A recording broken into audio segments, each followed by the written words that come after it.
Šiandien pasisveikinsime su jumis ne iš kažkur kitur, o tiesiai iš piloto kabinos. Labadiena, brangus keleiviai, kalba kapitonas, sveikinu šiame Air Baltic lėktuve Airbus A220 skrydžiui į... Pasirinkite, mergaitės, kur norite šiandien skristi. Kur mes šiandien skrendam? Gal į Malagą? Į Malagą. Skrendam šiandien į Malagą. Puiku.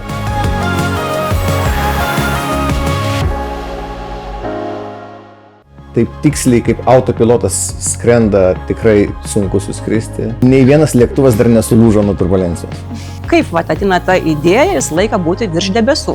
Užaugau praktiškai tarp lėktuvų aerodrome, turiu tą bacilą savyje aviacijos.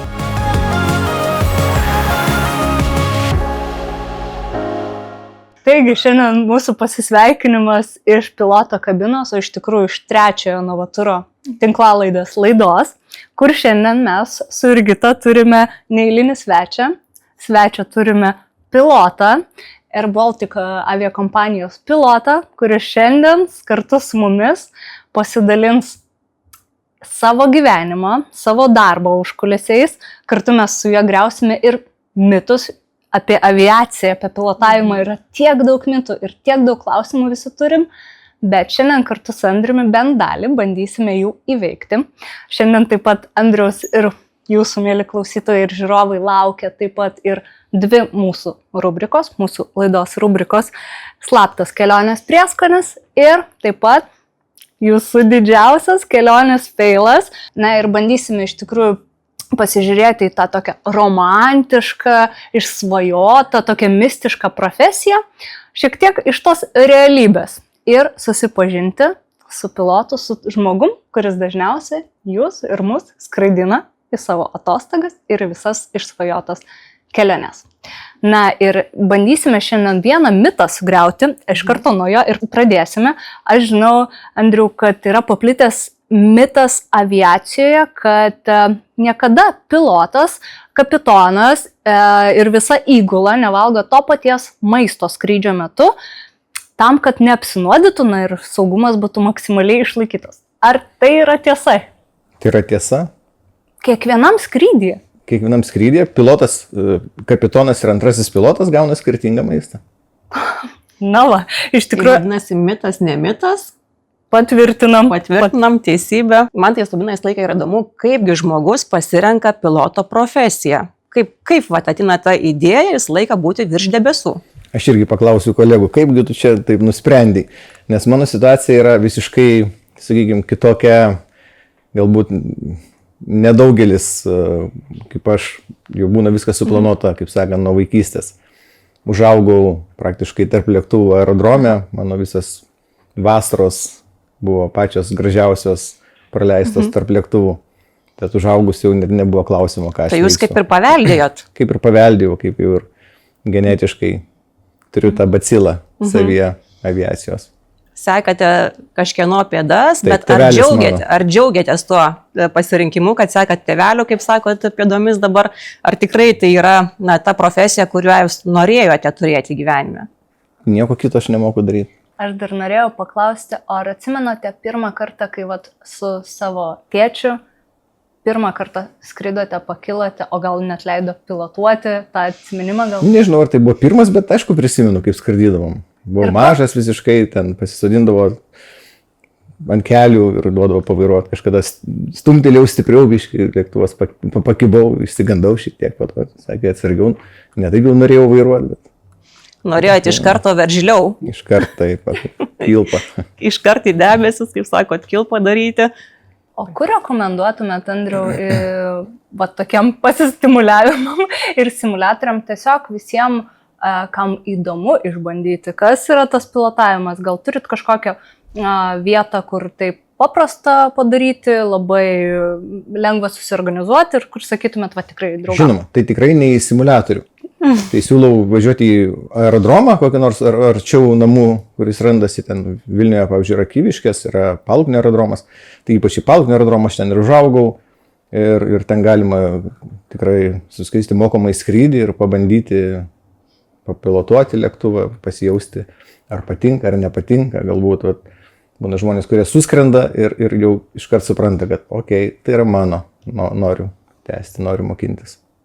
Tai netgi bet kuris iš mūsų, netgi mes su Sabina, praktiškai sugalvoja, galim išbandyti tą piloto duoną, taip? Tai žinoma, galit išmokti skraidyti ir nebūtinai dirbti pilotu, galite tiesiog po darbo savo malonumui atvažiuoti pasiskraidyti. Andriu, o gal yra kažkoks amžiaus limitas, sakykime, iki kada reikėtų pradėti, kad tu dar galėtum tapti pilotu? Ar čia visiškai profesija, kuri neturi amžiaus ribų? Kai aš nusprendžiau eiti į komercinę aviaciją, aš jau skraidžiau nuo vaikystės, tai mano partneris, su kuriuo kartu simuliatoriai buvom, tuo metu buvo 40 metų virėjas.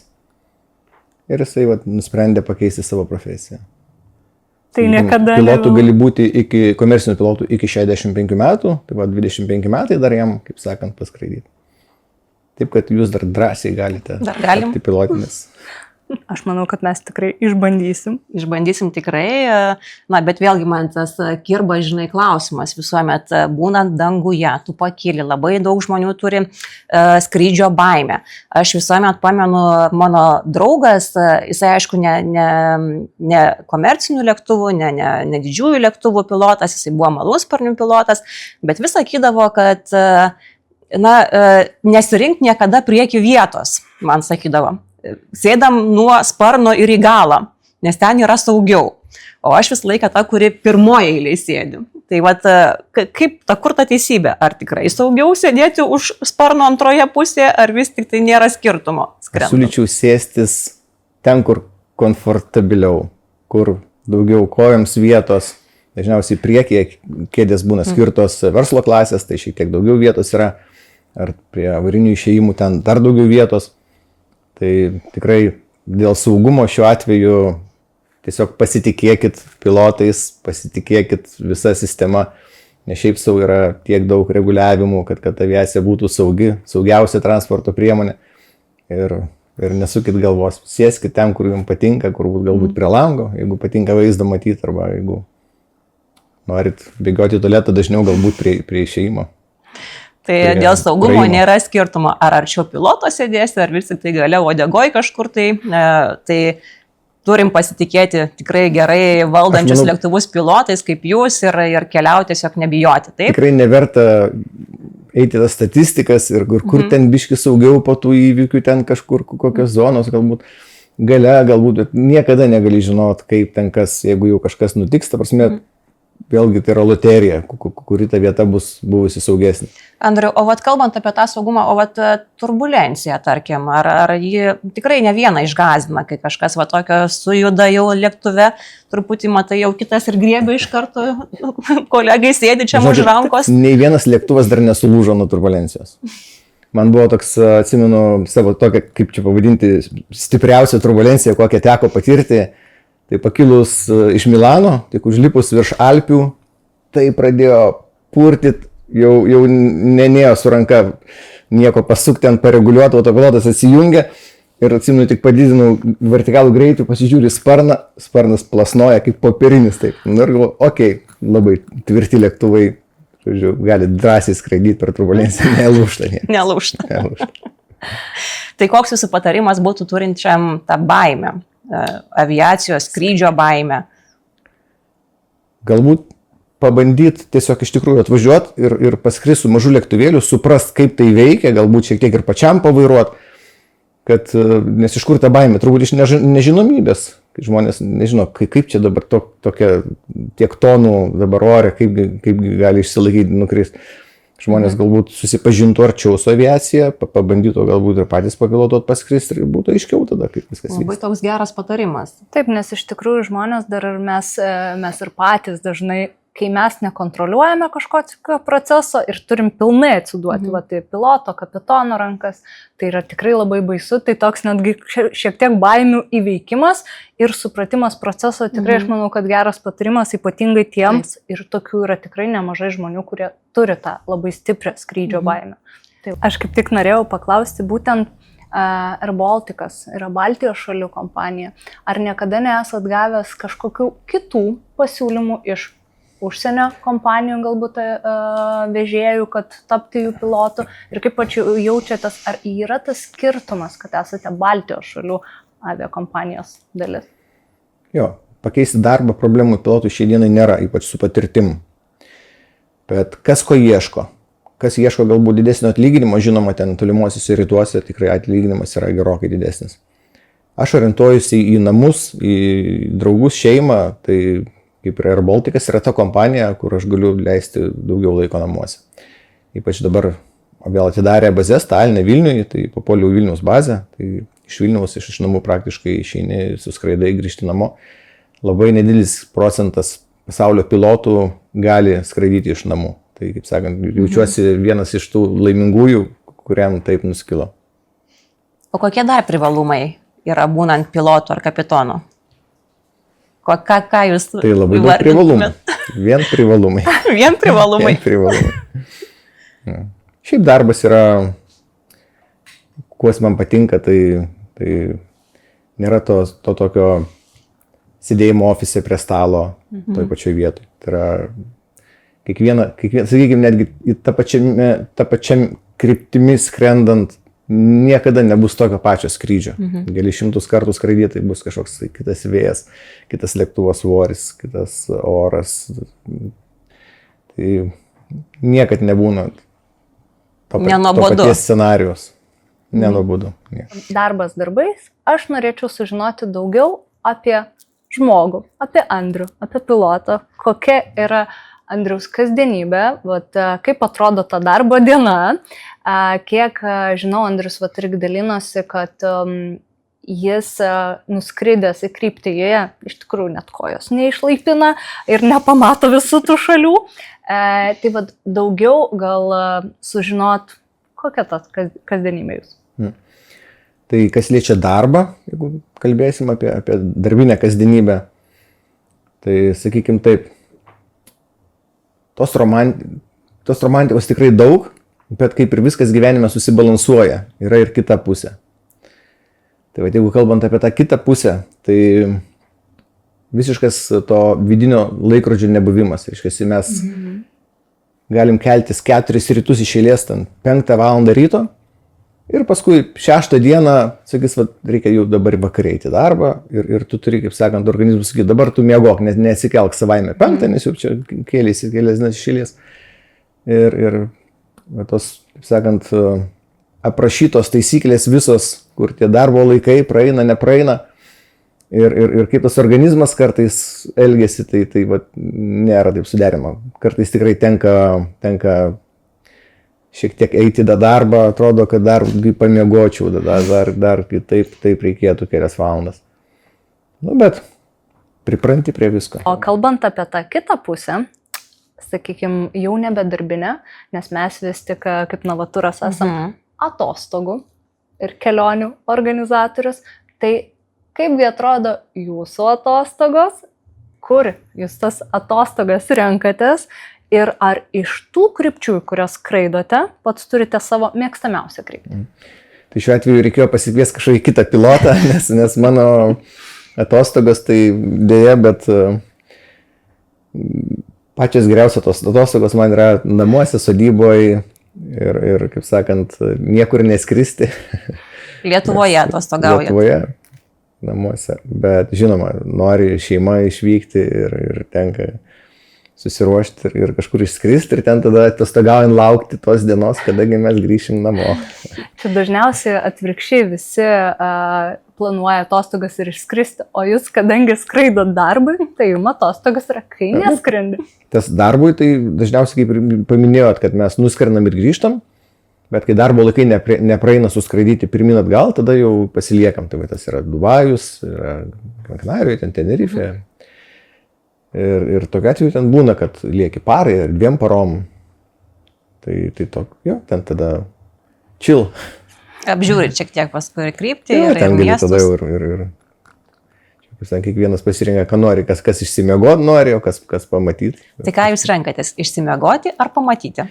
Kaip kada, priklausomai nuo nuotaikos. Būtent su Air Balticu kaip tik ir į tas žiemos kryptis ir skrendame į tas tolimesnės. 6 beveik valandos, kartais virš 6 valandų skrydis, labai dažnai tenka sustoti tam degalų papildymui, dažniausiai žemyninėje Europos kurioje nors vietoj. Bet pastebėjau, kad Air Baltico skrydžiuose taip nutinka ypatingai retai. Ar tai yra dėl kažkokių skirtingų aviacijos taisyklių kiekvienam vežėjui, ar dėl ko? Mūsų lėktuvas yra ekonomiškas. 300% mažiau kuro valgo negu standartiškai. Ir gana daug galim prisipilti, kur dažniausiai užtenka mums nuskristi mūsų kryptims. Bet yra tokių atvejų, jeigu sakau, labai pilnas keleivių lėktuvas, daug bagažo, tiesiog dėl pakilimo masės negalim prisipilti pilnų bakų, tuomet tenka kažkur pakeliui nutūpti prisipilti. Ir kalbant apie tos tolimesnius, ilgesnius skrydžius, ar turite savo tradicijas arba ritualus, ką pasidarote, kad vėlgi nesijaustų tiek daug to slėgio skirtumo. Žinau, kad ir skrandis kitaip veikia pakilus, maistas labai skanus ir iš tikrųjų žinau, kad Air Baltico maistas yra labai geriamas ir dažniausiai būna visi, kas skrenda atgal, bent jau pas mus pagal užsakymus matome, atgal užsakomi visada yra bulviniai blynai, kažkodėl tai yra top pasirinkimas. Taip. Tai ar drekinate odą ir panašiai, nes tikrai tas slėgis ir pakilimas, nusileidimas ir pabuvimas ilgiau ore turi įtakos mūsų organizmui. Aš net pamenu, kažkada sakydavo, kad reikia aspirino gerti dėl kraujagyslių, kraujotakos, tai ar jūs visą tai darot? Aš matau, kad jūs tikrai žino daugiau negu aš. Ką mes darom, tai stengiamės gerti daugiau vandens. Vis tik tai sausas oras, dehidratacija. Bet daugiau jokių kažkokių ten ypatybių ritualų jokių nėra. Bent tik tai užsistatyti žadintuvą ryte, kad nepramegoti darbą. Aš iš tikrųjų prie tų visų baimių norėčiau paliesti dar vieną temą. Labai dažnai šiom dienom pasitaiko ir dėja liūdnas žinias visur stebime dėl vis dažnėjančių visų aviaavarijų, taip, katastrofų, kitaip vadinamų, iš viso pasaulio žinios pasiekia kiekvieną iš mūsų. Na ir tada tikrai tų bijančių skraidyti ratas tik didėja. Gal turit kažkokią nuomonę, kodėl taip vyksta? Liūdna iš tikrųjų, kad tikrai tų įvykių pastaruoju metu padaugėjo. Bet vėlgi, kiekvienas atvejis yra skirtingas. Visi tie atvejai bus tikrai ištirti ir visi atsakymai pateikti. Reikia sulaukti. Tai užtrunka. Tikrai ir kaip tas Vilniuje nukritęs orlaivis. Tai dar netgi preliminarių jokių, kaip sakant, žinių mes neturim. Tai tendencijos aš jokios nematau tame. Mano asmeninė nuomonė tokia, kad gana dažnai pastaruoju metu suveikia tas žmogiškasis faktorius. Kas tą nulėmė, čia vėlgi tarnybos, manau, aiškinsis ir ves paralelės, dėl ko taip, ar čia mokymai kažkur tais, ar tas trūkumas pilotų ir didelis kiekis dabar greitas mokinimas ir tai sunku pasakyti, kuris tas atsakymas yra teisingiausias, bet manau, kad su laiku sužinosim. Tikrai neverta bijoti, galiu pasakyti tiek, kad Lietuvos pilotai pasaulyje yra praktiškai vieni pačių geriausių ir skraidyti čia Lietuvos kompanijom, tai tikrai gali būti ramus, turit pačius geriausius pilotus. Tai mes gerose rankose tikriausiai. Tikrai taip. Vis tik tobulėjančių visų technologijų ir lėktuvų, autopilotas, kiek jis yra naudojamas, nes labai dažnai pati skrisdama girdžiu, kaip aplinkui keliautojai, o tai dabar pilotas prie vairo, ar čia dabar autopilotas, o tai leidžiasi su autopilotu, kyla su autopilotu, kaip čia yra? Tai kaip čia yra? Jo, tas mūsų geras draugas labai autopilotas, be jo būtų sunkoka. Tai lėktuvas pakyla pilotai patys. Jau pakilus virš 400 pėdų galima įsijungti autopilotą. Ir žinome, visi naudojam maksimaliai, nes taip tiksliai kaip autopilotas skrenda tikrai sunku suskristi. Ir dėmesio paskirstimo daug daugiau tu turi, kaip prižiūri jį, kaip jisai skrenda, negu pats, kai skrendi. Tai tikrai ir kompanija labai rekomenduoja naudoti maksimaliai autopilotą ir mes tikrai naudojam. Lieka tik prižiūrėti ir jį programuoti, kad jisai teisingai viską darytų. Lėktuvas gali nusileisti autopiloto pagalba, autopilotas gali nutupdyti lėktuvą. Tam reikalingos tam tikros sąlygos, kad oro uostas atitiktų tas sąlygas, lėktuvas atitiktų sąlygas ir pilotai turi būti paruošti tam. Ir, sakykime, tie nusileidimai autopiloto netgi nėra patys blogiausi. Ar jums yra tekę taip nusileisti su autopilotu? Labai blogų orų, tik autopilotų ir galim leistis. O kiek procentaliai tada savo kelionės laiko, savo darbo laiko naudojate autopilotą? Praktiškai 99%. Daug. Ir kiek žinau, kad užsiminėt, Andriau, irgi po pandemijos tikrai pasijautė trūkumas pilotų ir dėl to prasidėjo labai didelis mokymo greitis, labai greitai apmokomi, labai daug iš užsienio kviečiamų yra pilotų ir visas, kiek žinau, aviakompanijas. Tai kaip Jūs manote, ar tai yra vis tik saugu, nesaugu? Aviacija nuolatos yra pulsuojanti. Tai yra trūkumas pilotų, tai per daug atleidimai. Ir ta sinusoidė nuolatos tęsiasi. Tai čia nieko naujo. Bet žinoma, kai labai trūksta ir kai bandoma labai greit užkišti tą trūkumą, tų spragų galbūt ir galėtų pasitaikyti, bet iš tikrųjų labai atsakingai žiūrima į apmokymus ir daug yra tų visokių čekų vadinamų, patikrinimų ir manau, kad atsijoja žmogus, jeigu šiek tiek, kaip sakant, skubotai tą medžiagą bandoma jam sugrūsti, tai tikrai parodo patikrinimai ir jeigu reikia daugiau laiko, tai tas laikas skiriamas, niekad nėra, kad čia tu privalai taip kažkaip ir verskis per galvą. Na, ir aš galvoju, kad mes galime pereiti prie mūsų tinklalaidės rubrikos ir mums atskleisti savo slaptą kelionės prieskonį.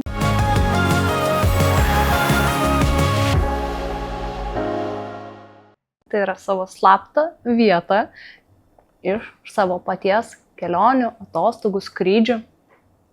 Pati slapčiausia vieta mano, tai Paluknio aerodromas, į kurį aš visus kviečiu atvykti ir jeigu, kaip sakant, nenorit skristi, tai bent jau pakėlus galvą pasižiūrėti, kaip gražiai tie lėktuvėliai maži skraido. O jeigu išdrįsit, tai tikrai pabandyti suskristi lėktuvėliu ar sklandytuvu ir patirti tą skrydžio prieskonį, atsivežti draugus, vaikus. Aerodrome yra vaikų stovykla, nuo 8 metų galim pradėti praktiškai, jeigu vaikai pasiekia kojomis pedalus, gali pradėti mokinti skraidyti. Aš taip ir pradėjau. Ir tikrai po to tie įgūdžiai praverčia ir vėliau, jeigu nori skraidyti žmogus. Tai, kaip sakant, nuo vaikystės tiesiai į...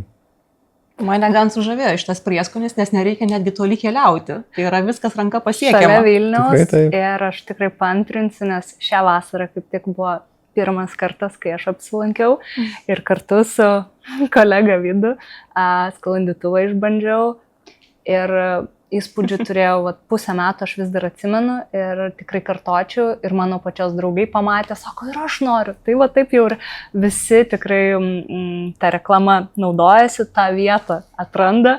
Tai aš manau, kad labai geras kelionės. Taip, skrido sklandytuvu, dabar paskrykis lėktuvėlių, apžiūrėt trakus iš oro, arba akrobatinį skrydį. Yra dar kur, kaip sakant. Aš manau, pradėčiau nuo akrobatinių iš karto. Aš net neabejoju. Gražiūrint. Geras pasirinkimas. Mūsų Jurgita tai tikrai mėgsta ekstremalų sportą, tai tau tai tikrai iš karto turi akrobatinį. Iš karto. O kitas klausimas, kurį norėjau užduoti ir antroji mūsų tinklalaidės rubrika, didžiausias kelionės feilas.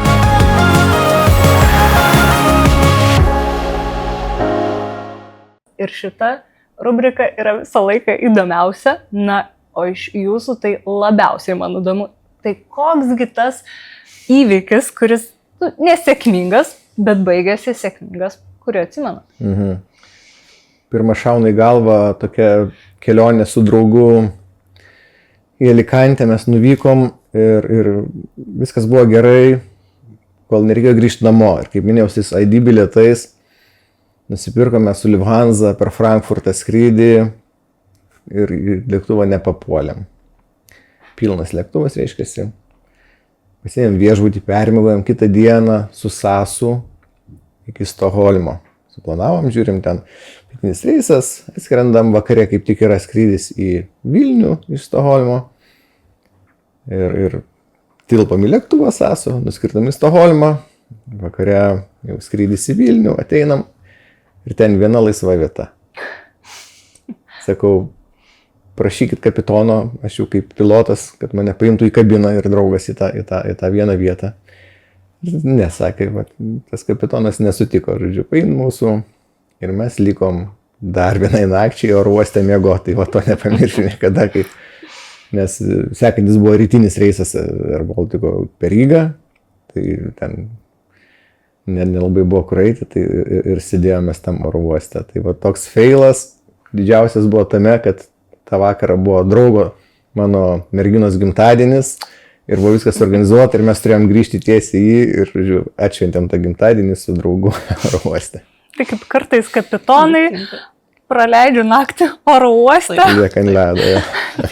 Tokių istorijų, manau, esam turėjusios ir mes, kai tas nakvoja oro uoste. Tas laukimas arba skrydis atidėtas, tai tikrai pasitaiko, bet vis tik ta transporto priemonė nėra tokia įprasta ir turi savų reguliacijų, kurių reikia klausytis.